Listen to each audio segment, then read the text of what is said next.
नमस्ते दोस्तों, मैं हूं सुगंधा और मेरे चैनल पर आप सभी का स्वागत है। आज के वीडियो में मैं आपको बताऊंगी भागवत गीता के स्कंद 4 से अध्याय 10वां से उत्तम का मारा जाना, ध्रुव का यक्षों के साथ युद्ध।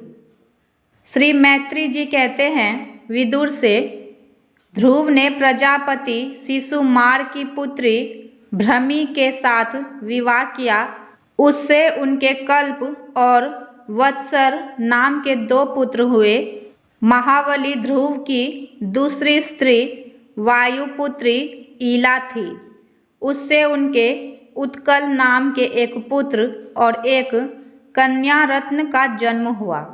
उत्तम का अभी विवाह नहीं हुआ था कि एक दिन शिकार खेलते समय उसे हिमालय पर्वत पर एक बलवान यक्ष ने मार डाला।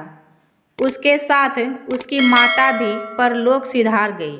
ध्रुव ने जब भाई के मारे जाने का समाचार सुना तो वे क्रोध शोक से भरकर एक विजयप्रद रथ पर सवार हो यक्षों के देश में जा पहुँचे। उन्होंने उत्तर दिशा में जाकर हिमालय की घाटी में यक्षों से भरी हुई अलकापुरी देखी। उसमें अनेकों भूत प्रेत पिशाच आदि रुद्रानुचर रहते थे।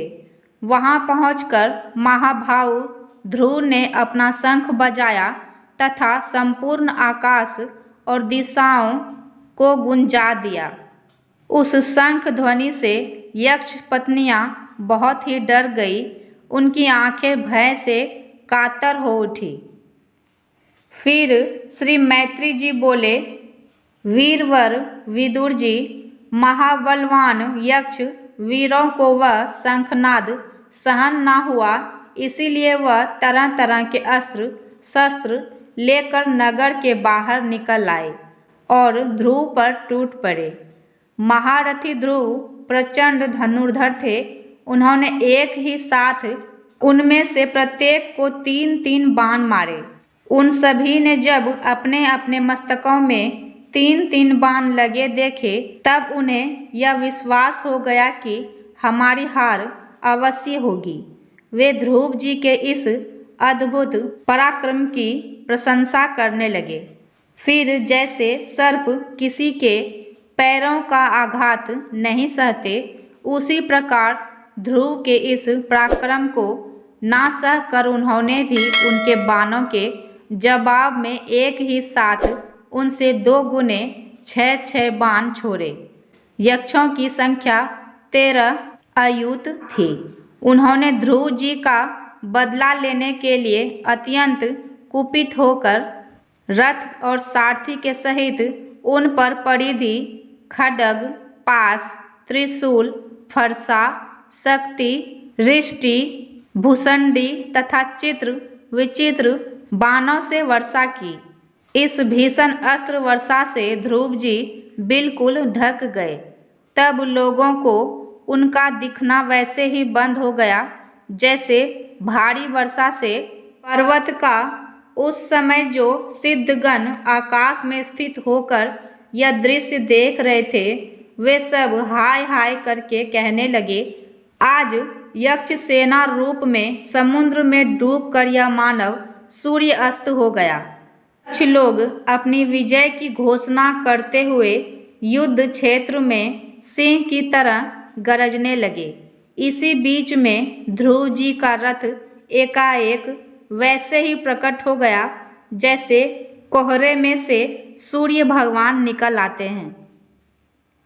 ध्रुव जी ने अपने दिव्य धनुष की टंकार करके शत्रुओं के दिल दहला दिए और फिर प्रचंड बाणों की वर्षा करके उनके अस्त्र शस्त्रों को इस प्रकार छिन्न भिन्न कर दिया जैसे आंधी बादलों को तीतर बितर कर देती है।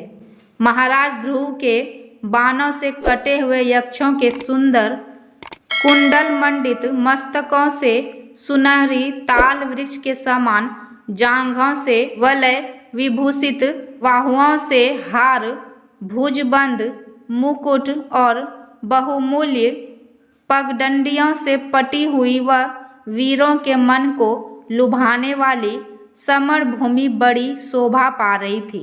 जो यक्ष किसी प्रकार जीवित बचे वे मैदान छोड़कर भाग निकले।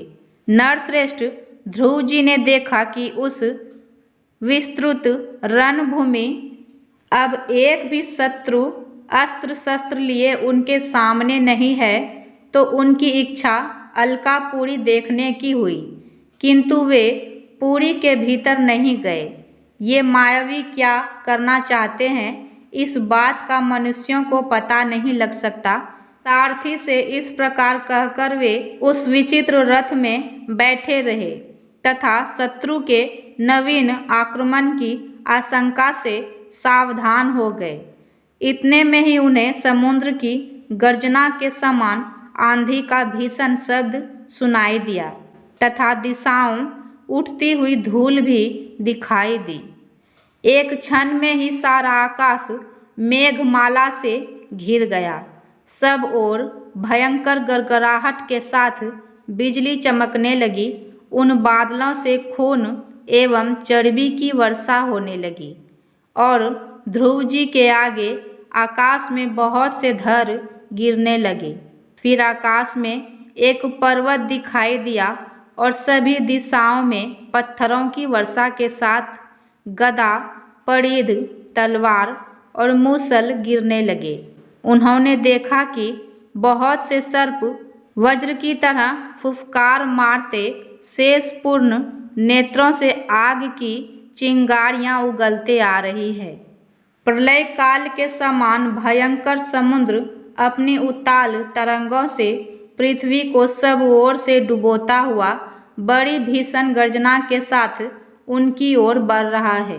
क्रूर स्वभाव असुरों ने अपनी असुरी माया से ऐसे ही बहुत से कौतुक दिखलाए जिनसे कायरों के मन कांप सकते थे।